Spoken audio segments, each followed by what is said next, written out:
Welcome to Horton Implants Oral Bites with your hosts, Kate Bootman and Carl Horton, joined for this episode by the fantastic Jag Hear. Recording in progress. Right, great. Well, I guess I should say things like welcome to our little podcast where we've got Jag and Kate, me with the nice little microphone, and just a general chit chat. I was going to start off by thanking you, Jag, very much for taking the time and the effort to get yourself all ready and sorted. Do you live at the practice? The wife and kids aren't here. Okay, right. So I'm like a lion at work, and then when I get home, I'm like a mouse. You know what I mean? Here, look after like 5-6 dentists, a couple of hygienists, about 12 nurses. When I get home, I'm like cowering behind the couch from my wife. Isn't that the normal in households? No? Is it? I just want an easy life. I want an easy life. I mean, how hard is it to come home, watch a bit of TV, eat some food and chill? Be fair, you're looked after at the practice. Come on. Sorry? I know your team. You're looked after at the practice. Yeah, the girls are really good. Girls are really, really good. I'm lucky. You're very lucky. Yeah. Go on. I would say practices are just weird because it's like, I always think, oh, I'm nearly there, put the final like piece of the jigsaw in, and then something else happens, like got a good nurse going on pregnancy, then have to find another nurse. Yours? Sorry? Yours? No. Okay. No. Ben's? Unfortunately. No. I don't think Ben's works anymore, so. Now, this could be a different podcast. Steady, boys. Yeah. Have you seen the weight he's put on? And I just sit there at lunchtime, and I got some food yesterday, some sandwiches for lunch because he was doing some paperwork. And then he likes cherry Coke. They didn't have diet cherry Coke, so I just got normal cherry Coke. And he goes, "Oh, I prefer like diet." And I'm like, "Have you seen the size of him? It's like somebody having a full English breakfast and having diet Coke with it." Yeah. What's the point? I've never got that. I'll tell him that the sweeteners, the artificial sweeteners in these diet drinks allegedly cause cancer and change your gut flora. There's new research out, so maybe that will change his mind. He put weight on. His gut is screwed. Is it? No, I was just going back to like, so we've got a dentist leaving, and it's just like, it's a never-ending cycle of just trying to just balance stuff. The one thing I have done recently. Love you too. The one thing I have done recently is just put up the wages of all my nurses. Yeah. Because the landscape's changing and they deserve it. Girls have notoriously been low paid. I've always looked after my girls, but I just thought. Bye. It's not that I'm not recording or anything like that. Don't worry about it. But see ya. Have a lovely day. It's all wonderful here. It's like Little House on the Prairie. Yeah. I was just going to say that the landscape's it's changing quite a lot. Better for nurses. Yeah. But I'm seeing stuff like trainees, like wanting like £9.50, £10, which is quite a lot.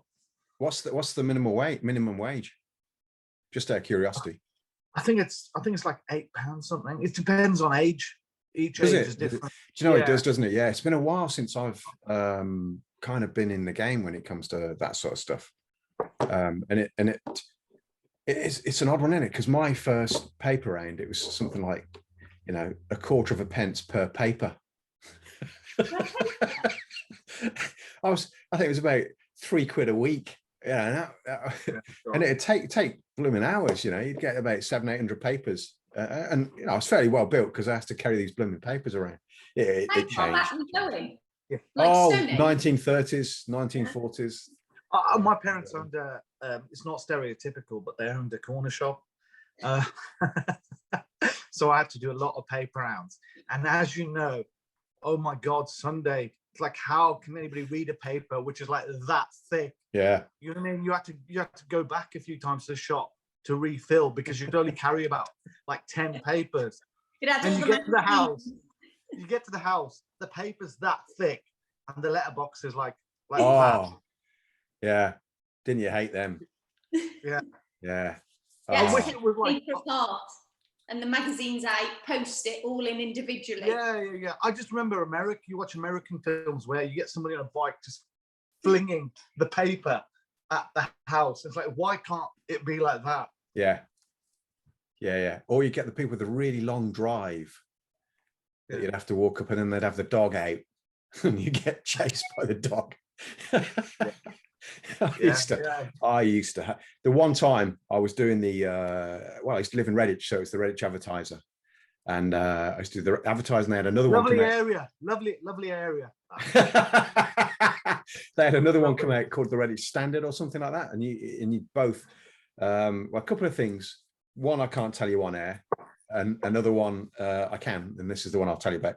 But there was a double glass door with a letterbox in the middle, and it's that frosted glass, and I could see the dog running towards me, and so I thought I'll hold on to the paper and I'll have a little bit of a play with the dog like that. So I was ready for it to grab the paper, and I was ready for this little bit of tug of war, but it didn't stop to grab the paper. It just headbutted the glass. The glass shattered everywhere. This dog's barking at me. I'm totally frozen because I just think, what do you do? So I thought, I'll just leave the paper there and carry on. so I'm sure they came home to this shattered glass, but I suppose if they really wanted to find out who did it, they could. I didn't do it. The dog did it. But did you get a tip at Christmas?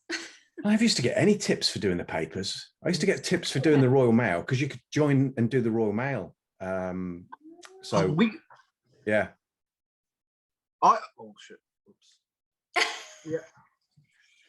I was gonna say I got big tips. I got big tips at Christmas. Really big tips. Well, it all added up. It was great.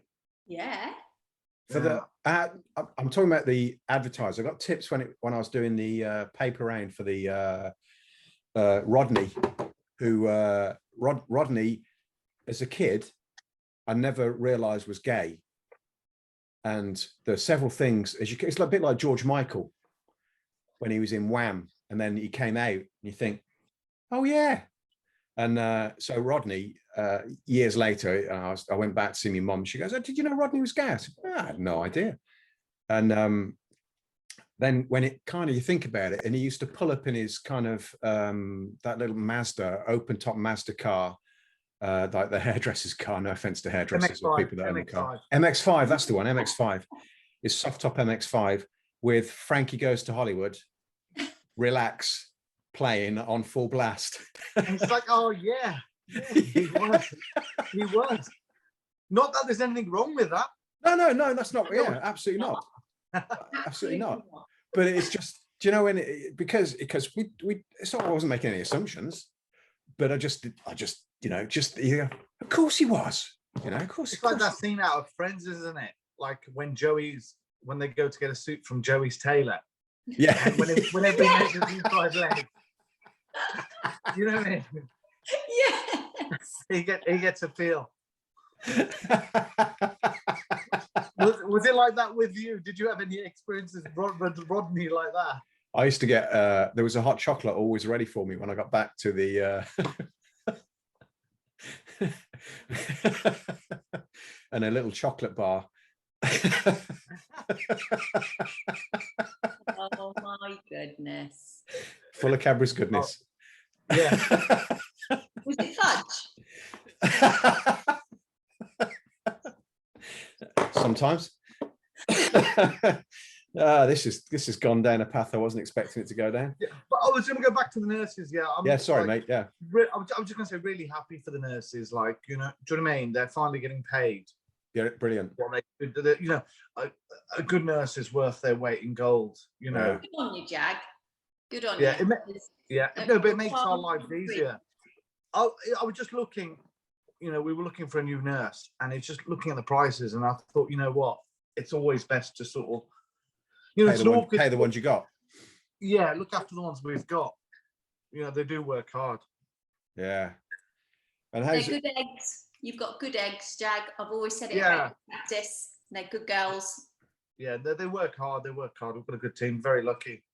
Is it right what they say about you, Jag? You're a bit of a diva. I like stuff done my way. I'm only joking. They only speak very highly of you. They do. No, They're very good, protective of you, Jag. Yeah, they're good. They're good girls. I can't complain. Like I said, I can make like 12 or 14 women happy at work, but I can't make one at home happy. What do you mean? I'm Should sure have been like Rodney.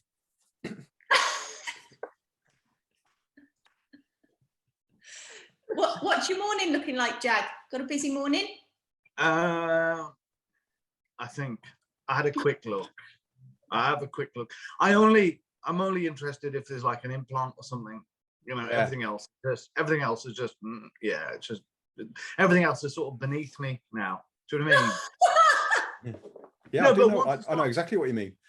Yeah, but it's like if you do implants, I book loads of time with my implants, and it's just simply a case. My day's so busy that I enjoy the implants. One, it's something different, but I've got loads of time to relax beforehand. Afterwards, I've got loads of time to chill. You know, I'm not used to having those breaks, and I could earn more money if I reduce my time, but I charge accordingly. You might just break up my day having implants. I had one yesterday.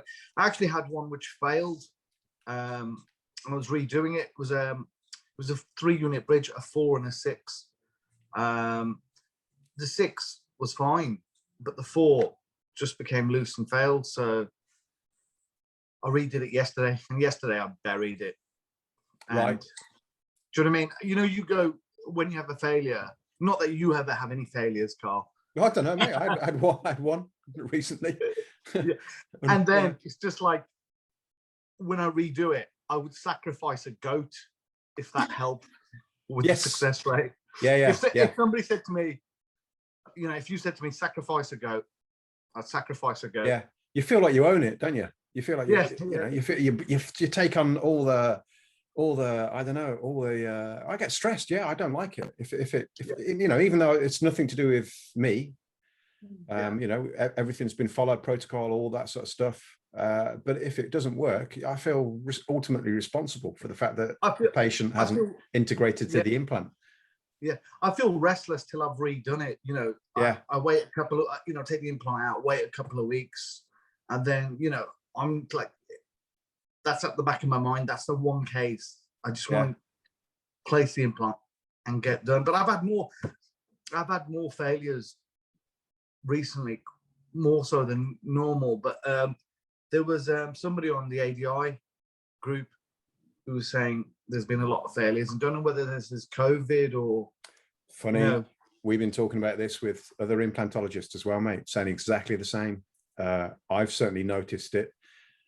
He's noticed it. Yeah, so I suspect there might be, and because of the way that it works, the COVID, we don't fully understand it, but there's probably a good chance that it's got something to do with it. Yeah. The other thing is I'm just starting to give all my patients vitamin D before they have an implant.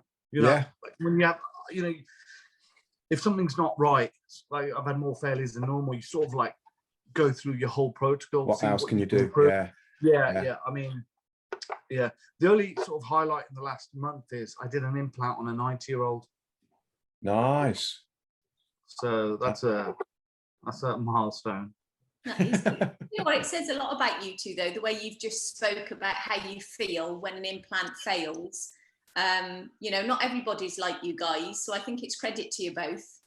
Yeah, well, it pisses me off when the nurse tells me that one of my implants has failed. She gets a slap. You know, you have to take, you know, you have to take out your anger. You know, it's like Faulty Towers. Yes. So were they all in reception going, no, you tell Jag, no, you tell Jag? Yeah. Oh, yeah, I just, yeah. I mean, yeah, the implants is good, and I can see why you guys do it all the time. But I mean, there is a lot of stress involved with it. But like if I told Carl to do it like a MO amalgam, I don't think he just wouldn't do it. No, I wouldn't even know what you're talking about. He'd probably just give the patient 50 quid and say, you know, just go down the road. Yeah, yeah, I would. Yeah. Funny enough, I was having a conversation with Ben the other day, and this was, I felt for him for this one. He's looked after a family friend for years and years and years, and always looked after them and done them sort of like really cheap work, like cost price. And then one day, this person rocks up with like 4 brand new veneers. No. Yeah. And they've gone somewhere else to have it done. And it's just like, you know, one is like, there's 2 parts of the story. The first one is like, do they not trust you? Like Ben is an amazing dentist. Do you know what I mean? You know, he looks after my family, and I do like my family before you ask. Yeah. You know what I mean? I trust Ben wholeheartedly, you know, with everything. You know, if I'm unsure of anything. Except your wife and your mistress. Yeah. No, it's wife and significant other. Oh yeah, sorry, mate. What was I thinking? Yeah, sorry. Get that straight. Yeah, if I have any problems with a patient, Ben's the first person I call in or book the patient in with. And I thought this was just a bit weird because it's just like they've gone somewhere else to have the work. So do they not trust Ben to do the work? And the other thing is he sort of made a loss over the years. Yeah. So it would have been nice to have been given something back and the opportunity to sort it out. Do you know what I mean? It's twofold. One, financially, he's had a loss. Because everyone says, oh, the way, when people ask me for a massive discount, and people I don't even know, what they don't understand is, if I'm working for a certain amount per hour, and I'm booked up like weeks in advance, for me to do their work at a reduced rate, I'm actually losing money. Yes. I'm not being greedy. You know, but I'm actually losing money by doing the reduced charge. Yeah, no, I totally agree with you, and I think that is very, very true. And I think that people sometimes don't realise that, certainly that are not involved in any type of business, that actually, you know, there's a cost to your time, and that's got to be paid for, and that's how business works. And I agree with you. I think that 2 points there. I think Ben. Yeah, absolutely fantastic. I mean, there's been occasions where we've had like a healing cap come off, or one of the crowns has come loose, and he's sort of stepped in and sorted it out. And we've not even known, you know, he's not even said, I've had to do this or I've had to do that. And the patient's come back in again. Didn't you know that I went in to see Ben because that healing cap worked a little bit loose? And I had no idea. He just does it under the radar, gets on with it, which I think is a lovely trait. You know, and if he gets, we've had conversations, and he said, look, you know, it works both ways. You know, if there's any of my patients that you help out with, I'm sure you'd look after. I wouldn't. But. Yeah. But I mean, the thing is, it's difficult because it's not like their patient's gone to Turkey and it's a cost of two. Do you know what I mean? Yeah. Wasn't you that did it, was it? Sorry? Wasn't you that did them, was it? No. I wish. But they paid like top money for it. And the weird thing I find is you have a rapport with a dentist. You know, do you know what I mean? You have a rapport with a dentist. Why not just get it done by that dentist? Like, why not get it?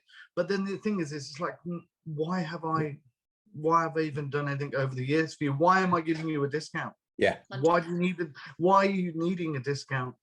You know, they claim poverty. It's naughty. Don't you find those patients that you don't know, Jag, like the ones you've said, you know, the people that you don't know very well, don't you find it odd that when they ask for a discount, because really what they're actually doing is showing you that they don't value your time? It's quite really, when they ask me a discount, they say, I just say to them, now you can pay me less. That's fine. I'm going to get paid. My nurse won't get paid. Do you know what I mean? You spin it around and put it on them, because it puts another face. You know, it's not like some rich dentist they're not going to give the money to. It's going to be like some, you know, hardworking nurse. you know, you flip it around, and I always say that, and it's just like they're like, oh, we do that then. yeah, you'll get some who just says we'll do that, but you know what I mean? Yeah. And you know, I don't mind some, you know, some people I do stuff for, like, you know, you can't, there are some genuine cases, but the problem is when you run a business, there's so many overheads to cover. It's just a case of, you know, when I do the work, I got to cover my nurse, the receptionist, the manageress, the decon nurse. Do you know what I mean? Yeah. There's so It'd be many lovely bills to help everybody, wouldn't it? It'd be lovely. Yeah. It's a business, I'd say. Yeah, if they want to be treated for free, I can see them at the prison where I work, and they won't get charged a penny. Yeah. Do you know what I mean? Yeah. They won't pay a penny. I don't think it's for me. It certainly isn't a difficult concept, and there's several times when we've been blatantly asked to do things for free or offer discounts, and blatantly said no, pretty much, because at the end of the day, we've got to pay for the instruments. I've had to pay for the training. We've got to cover our costs. I'm traveling, so I've got to get that sorted out. There's more than me involved in this business, like you said, the nurses and everybody else that supports it. Yeah. And it's you know, I'm not whinging or moaning, but that has to be paid for before there's anything else that can be taken out of that. And you've got to account for that. And I think it is a business at the end of the day. And if you do it for one, then you got to do it for another, and you got to do it for another, and you got to do it for another. But the other thing is, factoring into the cost is, you know, you like to buy fancy. You always try to improve yourself with equipment. I've seen you always. Yeah. So, but if the money that you're getting in also helps to sort of improve what you're providing equipment wise or courses. Yeah. Do you know what I mean? So yeah. if we're not charging appropriately, we can't improve ourselves and then provide a better service to the patient. Yeah. To be fair, I've been banned from buying any equipment by Ben. Yeah, we've heard. Yeah, but I agree with you. You got to reinvest. You got to continually reinvest. Things change, things improve, and you got to get that, put it back in again, reinvest in yourself, reinvest in the business, and take it. Otherwise, you stagnate. Some stuff doesn't really help the business that much, but it makes your life easier. Yeah. But I managed to sneak in this month a new computer and a new TV before I was banned. So I've put the TV up, and you know that topless clause that you put in the contract for the staff. Did they throw that out, or did you manage to get that through? Well, some of them you really wouldn't want topless.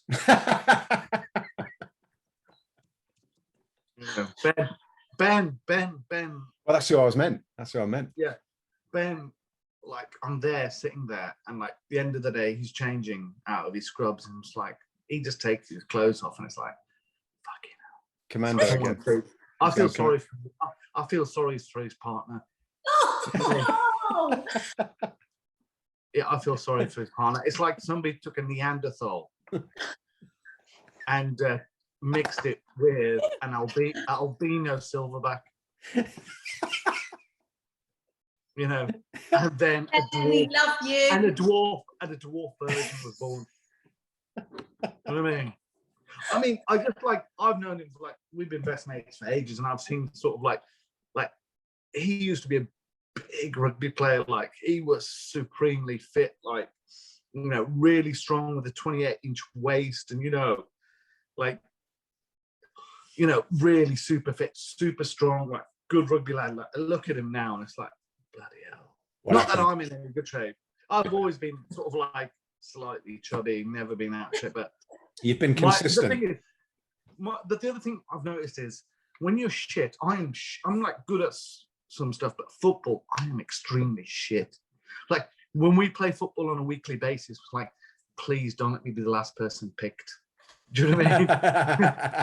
Please don't let me be the last person picked. But the thing is because I'm so shit, my ability is like this, my decline. It's very like that. But somebody like Ben, who was like a really good athlete, his fall is like this. Yeah, he's got further to go. So my consistent shit is there week in, week out. Yeah. Yeah. Well, I've been invited to play football on a Monday night. I hope you're not listening, John, by the way. Thanks for the invite. I've dodged it so far for the past month. Well, you said John's shit. No. John is invited me, and I've not done it yet. They go and they play on the AstroTurf. It's kind of like a fall off from. Basically, it's not a massively long story, but I turned up because Seb decided that he wanted to do some running at a running club. So I turned up to the running club in my jeans and shoes, and two of the guys are there in their shorts and trainers. Go, "You're not running." And one of them, he's European, let's put it that way, and he just went, "Next week." I'm like, okay. Whoa, okay. So next week I'm in my shorts and trainers, and it's we'll just do a gentle run. 6K later, I'm kind of limping in. They broke me, absolutely broke me. And then as time gone, I've got fitter, but now it's gone up a level, and I've been I'm like you, mate. I'd rather pick up the ball and run with it. So playing football, I might make that mistake, and it's a five-a-side game as well. So being the last on that would be even worse, wouldn't it? But it's a bit. The other thing is, have to be worried about injuries. Yeah. Like literally, here's my finger. I literally can't move this finger any closer. And basically, I was in goal, and somebody shot. Like I can't get that little finger closer. Ouch. So the ball hit my finger and bent it back. And this problem with getting injuries. The other problem I had is you've got to be careful what you eat in the week as well. Yeah. Like I had Wagamama's firecracker chicken on Wednesday night after football. It was not good during the day. Do you know what I mean? You have to be careful. Like when I'm set up for implants, I will honestly just, plain sort of, I was going to say white food, but that sounds racist. But you meant rice, boiled rice, things like that. Yeah, you have to be careful. Mashed potatoes, cauliflower. I used to work with a dentist who used to go out for a curry on a Wednesday night, and all the nurses the next morning were like, "Shotgun not working with him. Shotgun not working with him." Yeah, I think I'm getting old now, and I used to think, oh, I can handle my spicy food, but I'm gonna have to. I just have to. Like Dixie chicken is only a Friday night meal for me because it takes 2 days for it to clear the chicken. There is a practice where I like good food. There is a practice where I used to go, and the only place you could get changed was the toilet. There was no staff room. There was just a toilet, and if I hadn't timed it quite right, the dentist would go for their morning number two. And I got nowhere else to get changed, and I used to come out looking green. It was a horrible experience. It was a horrible experience. But yesterday I just sent a message around saying I just blew up the toilet. Don't go there for a while. On that note, mate, we've got to let you get to work, and Yes. and two, we should. This was supposed to be 10 minutes. I think we've kind of exceeded that very slightly. Yeah. Well, not always a pleasure to speak to you guys. Brilliant. And you. Have a great day, mate. Take care. You too. Cheers. Bye-bye. Bye. Bye.